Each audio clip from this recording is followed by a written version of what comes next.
नाज़िर, हम आपको सबसे बड़ी खबर देना चाहते हैं क्योंकि इस वक्त आर्मी चीफ की तैनाती का मामला चल रहा है। खबरें पिंडी इस्लामाबाद के हवाले से हैं। रात को नून लीग को ज़रदारी ने फंसा दिया, लेकिन इससे बड़ी खबर और भी है कि जनरल बाजवा और जनरल फैज़ हमीद का आमना सामना हुआ। ये मुलाकात किस माहौल के अंदर हुई है, ये कहाँ पर हुई और इस मुलाकात के बाद तासुरात क्या थे, इनका चेहरा क्या कह रहा था, ये लोग इसको क्या पोर्टर कर रहे थे। आप तस्वीर तो देख रहे होंगे। इस तस्वीर में जनरल फैज़ हमीद देखे जा सकते हैं और जनरल फैज़ हमीद के साथ जनरल बाजवा भी नजर आ रहे हैं। इनके चेहरे के तासुरात देख सकते हैं। अब ये मुलाकात और तस्वीर एक वीडियो में से ली गई है। वीडियो कल जारी की गई। ISPR की तरफ से आप जानते हैं कि जनरल बाजवा इस महीने की 29 तारीख को रिटायर हो रहे हैं और ये शायद इसका आखिरी सेशन हो। इसकी वजह यह है कि इस महीने के आगाज में कोर कमांडर कॉन्फ्रेंस हो चुकी है। कहने को कोई इसके अंदर कोई कानून तो नहीं है, लेकिन ऐसा मुमकिन नहीं लग रहा। अब ऐसा आमना सामना बहावलपुर के अंदर हुआ। जनरल बाजवा अलविदाई दौरे कर रहे हैं। कुछ दिन पहले वो मुल्तान गए मगर बहावलपुर नहीं गए थे, मगर गुज़श्ता रोज इन्होंने बहावलपुर का भी दौरा कर लिया। हैरान कुन तौर पर जनरल बाजवा जाने वाली शख्सियत हैं और जनरल बाजवा सीनियरिटी लिस्ट में 5वें नंबर पर फॉल करते हैं। जनरल आसिम मुनीर रिटायर हुए तो वो 4थे नंबर पर आ जाएंगे। 4थे नंबर पर आर्मी चीफ हमने देखा कि कहीं ना कहीं आते रहे हैं। 4थे नंबर वाला शख्स भी आर्मी चीफ बन सकता है, लेकिन जाहिर बात है कि नून लीग वाले नहीं बनाएंगे। लेकिन कामरान एक्सप्रेस के सहाफ़ी हैं यूसुफ, इनका दावा ये है कि जनरल फैज़ ने शरीफ फैमिली से रब्ता किया और अब इनके मुताबिक जनरल फैज़ के रब्ते का मकसद बता रहे थे कि वो आर्मी चीफ के लिए लॉबिंग कर रहे हैं, लेकिन इस चीज़ का कोई हकीकत से ताल्लुक दिखाई नहीं दे रहा। ये नून लीग का पूरा बयानिया इस चीज़ के खिलाफ था। ताहम इनका नाम तो है। जनरल बाजवा के दरमियान क्या कुछ हुआ, नाराजगियाँ और थीं और वो सबको पता है, लेकिन सबसे ज़्यादा स्मार्ट गेम पीपल्स पार्टी कर रही है, वो गेम नून लीग के साथ कर रही है। एक तो इनको वजारतें मिली हुई हैं, लेकिन इस वक्त सबसे ज़्यादा तनकीद है वो सियासी तौर पर नुकसान नून लीग को हो रहा है। अब अहम तैनाती पर टसल चल रही है। टसल है भी चाहे कोई माने या ना माने। अब सवाल यह है कि जनरल नसीम अशरफ रिटायर हो गए हैं। 17-18 की तारीख थी, तो इसका मतलब यह है कि अब तो सीनियरिटी लिस्ट भी चेंज हो गई है। अब ऐसे में आर्मी चीफ कौन होगा, टेक्निकली आज समरी आ जानी चाहिए थी।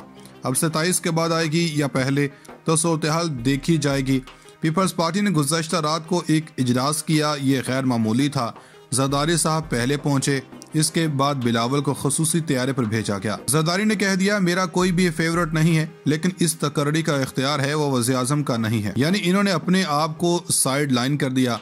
दूसरे लफ्जों में मुतनाज़े तो ये फौज और नून लीग के दरमियान है। हम इसमें कोई पार्टी नहीं है कि कौन आएगा या हमारा कौन सा फेवरेट है। तो पाकिस्तान पीपल्स पार्टी ने बड़ी महारत से ये काम किया, तो सबको अंदाजा है कि नून लीग के साथ क्या हो रहा है। इसके साथ एक अहम पेशरफ्त है। वो इंटरेस्टिंग पेशरफ्त ये है कि रात को फौरी तौर पर जैसे ये सिलसिला हुआ तो डबल गेम की, तो इन्होंने फौरी तौर पर अपना खास बंदा भेजा और पैगाम दिया कि मुखीस अली ने रात को ट्वीट करके बताया कि हुआ क्या है। इस्लामाबाद में मौजूद और इसहाक डार की मुलाकात हुई। अहम तैनाती का पैगाम पहुंचा दिया। ज़रदारी ने भी अपना पैगाम पहुंचा दिया। ज़राए के मुताबिक ज़रदारी शहबाज से मुलाकात के ख्वाह हैं। फजल रहमान भी मुलाकात करना चाह रहे हैं। यानी इत्तेहादी ये कह रहे हैं कि ठीक है आप करना चाह रहे हैं, लेकिन इस मुलाकात के हवाले से कोई हमें भी शामिल कर लें, लेकिन कोरोना की वजह से या शायद किसी और वजह से कमरे में बंद हैं। तो पीपल्स पार्टी के भी क्या कहने। एक और ट्वीट है 2016 का। बिलावल भुट्टो ज़रदारी लिखते हैं कि हाँ मैं बच्चा हूँ, मोहतरमा का बच्चा हूँ, डरो गो नवाज गो, लेकिन अब अच्छे बच्चे पुरानी माजी की बातें हैं। तो पीपल्स पार्टी ने बड़ी महारत के साथ साइड ले ली है। अब ये सारी जब चीज़ें हो रही हैं, तो ये सारी चीज़ें होने के बाद अब मुलाकातें तो होनी ही नहीं। शहबाज शरीफ के साथ चाबी वाले खिलौने यानी कि घड़ी वाले ने कह दिया कि ये इस्लामाबाद से ली है।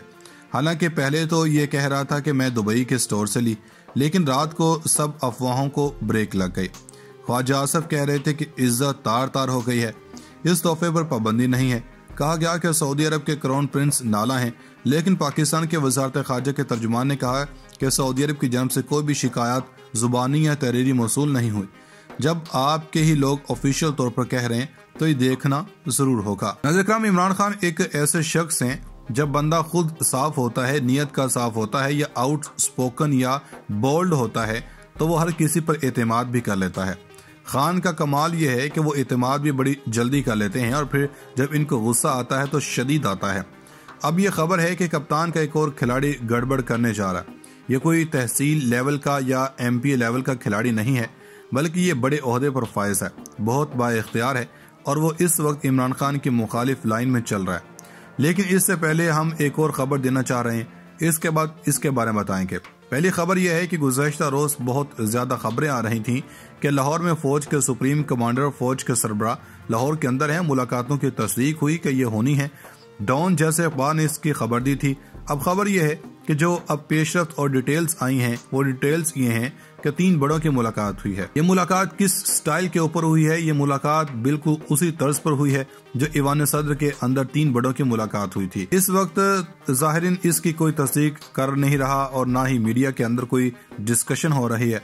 आपको याद होगा कि ईवान सदर की मुलाकात के हवाले से कुछ ऐसी खबरें आई थी कि वहाँ मुलाकात हुई है और खबर हमने पहुंचा दी थी और फिर खान से बराह रास्त सवाल हुआ तो इन्होंने तस्दीक इस तरह की थी कि क्या आपकी जनबाजों से मुलाकात हुई है, जिस पर खान ने कहा था कि जो मैं झूठ बोल नहीं सकता और सच फिलहाल मैं बोलूंगा नहीं, जिसका मतलब बहुत सादा था। वो कह रहे थे कि फिलहाल मैं इसकी ना तस्दीक कर सकता हूँ ना ही कोई तरदीद कर सकता हूँ। फिलहाल भी यही सूरत-ए-हाल है। इसकी वजह यह है कि एस्टेब्लिशमेंट भी इस वक्त बंद गली के अंदर है।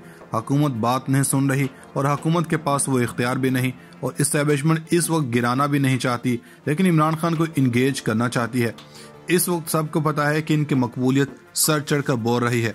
कोशिश ये है कि अगर इलेक्शन हो भी अपने वक्त पर भी तो ये तयशुदा बात है कि इमरान खान ने इस मुल्क का वज़ीर आज़म बनना है और जीत कराना है। अब इमरान खान जीत कराएंगे तो तब क्या करेंगे? तो अब ये सारी सूरत-ए-हाल हो रही है कि आपको अंदाजा है कि हामिद मीर का वो क्लिप भी सुन लिया होगा कि भाई फैसला लंदन नहीं यहाँ ही होना है। लंदन के बारे में कहा जा रहा था कि वहाँ कोई फैसला हुआ, ऐसा कुछ नहीं हुआ, बस किसी की अना की तस्कीन की जा रही है। अब हम आपको बताना चाहते हैं कि नून लीग वालों को लगता यह है कि चीजें इनके इख्तियार में हैं। ग्राउंड रियलिटीज तब्दील हो चुकी हैं। जावेद लतीफ नून लीग के रहनुमा हैं जिन्होंने मशहूर मारूफ प्रेस कॉन्फ्रेंस की थी। वो फरमा रहे थे कि 2 से 3 हफ्तों में पाकिस्तान के हालात ठीक हो जाएंगे। इनसे पूछा जाए कि हुकूमत गिराई ही इसलिए थी कि हालात बेहतर हो जाएं। इसहाक डार कहते हैं कि इमरान खान की हुकूमत रियासत बचाने के लिए गिराई थी। अब बंदा जिस तरह बचानी थी तो वैसे बच गई। कोई मुल्क इन चोरों को पैसे देने के लिए तैयार नहीं है, डॉलर नीचे नहीं ला सके। अब ये कहानियां सुना रहे हैं कि भाई फैसला लंदन नहीं यहाँ ही होना है। लंदन के बारे में कहा जा रहा था कि वहाँ कोई फैसला हुआ, ऐसा कुछ नहीं हुआ, बस किसी की अना की तस्कीन की जा रही है।